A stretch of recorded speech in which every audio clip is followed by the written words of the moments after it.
Hi guys, welcome back to the channel. I'm Office Bloke Daz. I'm Office Bloke Mike. And I'm Office Bloke Max. Here we are, three of us. If Patreon's your thing, check out the link in the description below. Loads of stuff on there, starting for a bargain price of just... £1.50 a month. Yeah, help support the channel as well, so if it's for you, check it out. You won't be disappointed. Yeah, cool. Common sense facts that are dangerously wrong. This will be interesting. There's a lot of people that tell you stuff out and you think, Yeah. like, So there's probably a lot of things How that do you know that? there's probably a lot of things that we've been told over the years as well. Yeah, definitely. Which are probably old wives' tales Yeah. that was probably are actually true, but for them to be dangerously wrong. See what it's about, eh? Chill, We'll dude. see. Let's get right into it. Number 8. Sinking car escape. The moment your car hits water, everything starts working against you. You've only got about 30 to 120 seconds before your car becomes your coffin. The electrical system fails almost immediately. Those power windows you're counting on become useless, and that water pressure builds up fast. Some modern cars have safety features that automatically close windows when they sense water. Imagine finally getting that window open, Won't work halfway over here with through the your rain. escape, and it closes on you, trapping you inside. The second your car touches water, undo your seatbelt and open your windows immediately. Don't grab your phone, don't call for help, don't try to save your laptop. If the windows won't open, you need a plan B. Get one of those emergency hammers that can break car windows. Keep it somewhere you can actually reach it, not in your trunk. When you're underwater and panicking, you won't be able to break that window with your fist like in the movies. Your car isn't a submarine. Imagine getting in an Uber and sort of like sat there and going, "Hi mate, what's with the hammer on the front seat?" Just in case we're going to water, mate. Okay. Right, okay. Just for inhale. Why have you got this? And you're not James Bond. Get out fast or you might end up at the bottom of the lake. Number 7.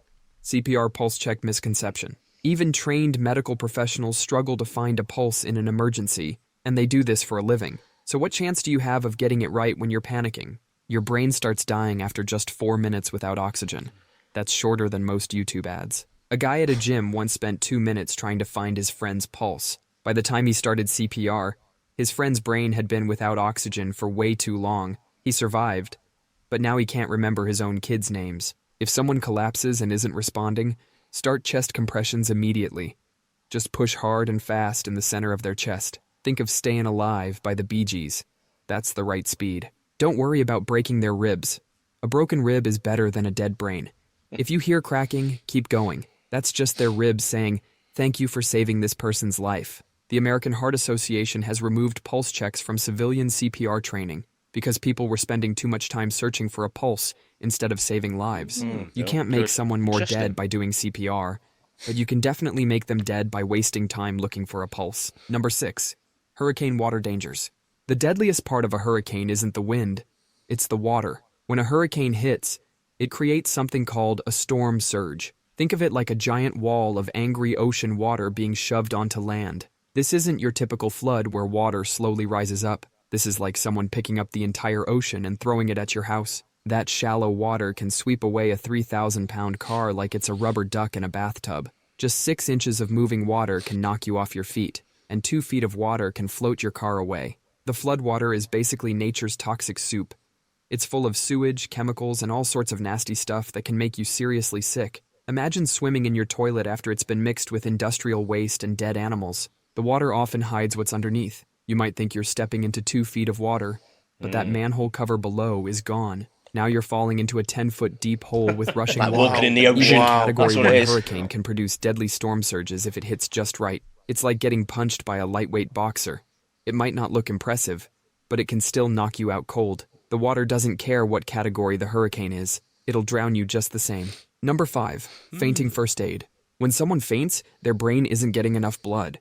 It's like when your phone dies because it's not getting enough power. Don't try to make them drink something right away. At a music festival, people made a fainting girl sit up and drink water.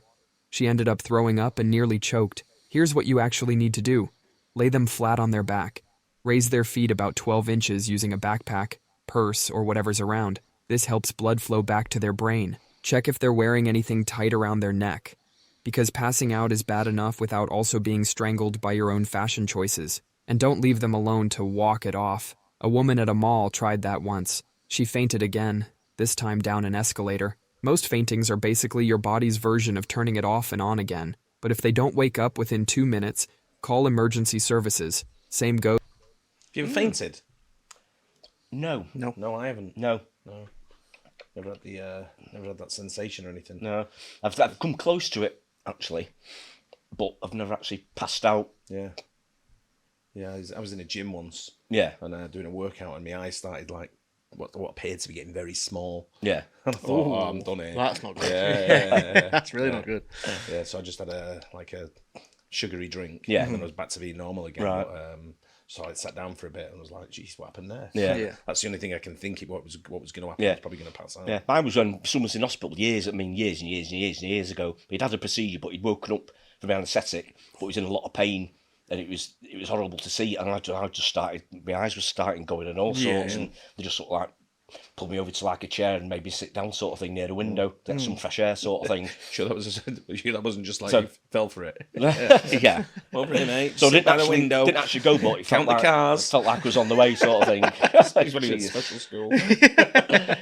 You know, you can't take anything seriously, can you? Was if they hit their head, fainted while exercising, or had chest pain. At a festival, someone left his sleeping friend alone. His simple fainting spell was actually a heart problem. By the time anyone checked on him, it was too late. Number 4, holding in a sneeze. A sneeze is your body's way of saying, get this stuff out of here now. It's a tiny explosion in your face, shooting stuff out at 100 miles per hour. When you hold it in, all that force has to go somewhere.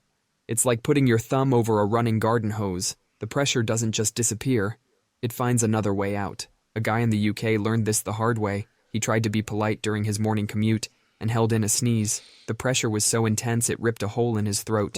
The air got trapped under his skin, I've never heard of making that. his I've neck never heard look of like that. bubble wrap.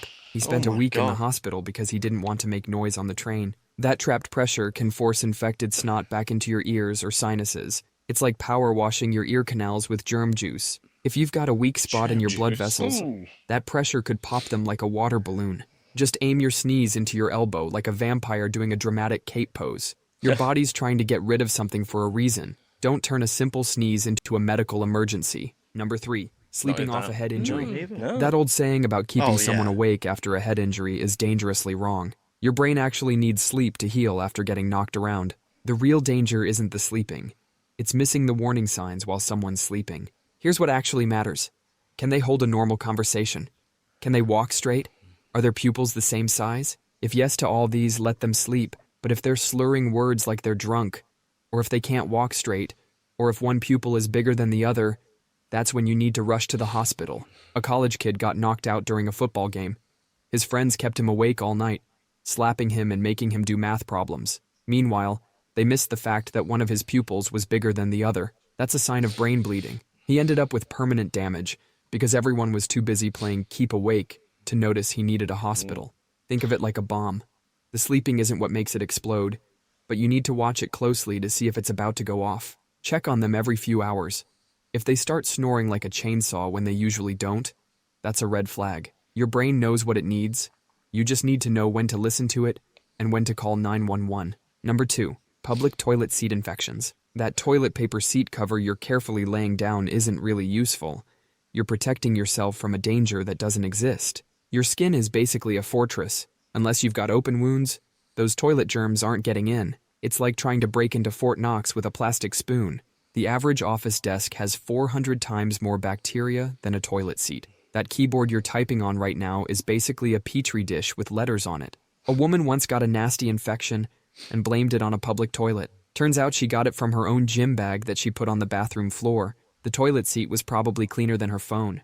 The real danger in a public bathroom is the air when someone flushes. Those invisible droplets can float around for hours like a bacterial party in the air. Step back unless you want a microscopic shower. The truly dangerous things are the sink handle you touch after washing your hands, the door handle you grab on your way out, that phone you're scrolling through while doing your business. STDs can't survive on toilet seats. Those germs die faster than your phone battery.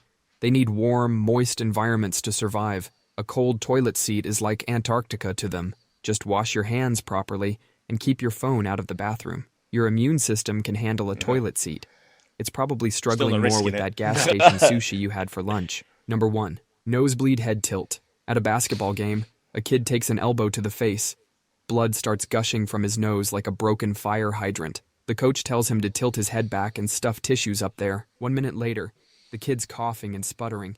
Then suddenly projectile vomits blood all over the court. They had to stop the entire game because this helpful advice almost choked him to death. When you tilt your head back during a nosebleed, that blood doesn't just disappear. You're trying to fix a leak by pointing the pipe at your throat. That blood runs straight down your throat like a waterfall. Instead of just bleeding from your nose, you're chugging blood like a confused vampire. The right way is to lean forward, like you're checking your phone. Pinch the soft part of your nose, right below where it gets bony. Hold it for 10 minutes straight without checking. This puts pressure on the bleeding vessels and lets them form a clot. Let gravity be your friend, not your executioner. That's all for today. That makes sense. I knew Definitely. I've that. heard that about the nosebleeds. I used Yeah. to suffer really badly from them, and it used to do my absolute head in, being told to tilt back. That's what everyone used to say, don't it? When you're primary school, secondary school, you know. When... Because you don't want it anywhere. That's why. Yeah, but they always say, Right back. You know, Look all at the the sky. time. I used to get them for like an hour and a half at a time. Really? Yeah, so Wow. drinking my own blood again, I'm all right. I'd rather just go for a full loo roll. That's fine. Caused it? Honestly, no idea. It might have been iron. I used to have iron deficiency, but I used to be like 3-4 times a week. That's when you were the night. I was really bad at Caused school. nosebleed. Yeah, some weird ones on there that I've never heard of. I think the toilet seat one though. I think Yeah, sometimes I've it's seen when you visually look at them. That's when it turns me off. Yeah, Somewhere of when you look course. at it, you think, Jesus, God, I don't want to go anywhere But near the only that, things 'cause that it's you disgusting. the only things that you think of when you go to a public toilet is disgusting dirt and other people's bacteria. Exactly, So yeah, you're gonna think yeah. that's disgusting. Yeah, yeah. When, No matter I what. went in the women's toilets that weekend. The men's was full, so there was a women's one next door. So I just went in the women's. It's only a single toilet. It's not like there's loads of them or anything. Yeah, Just one yeah. toilet. And I went in there, and women's toilets, man, disgusting.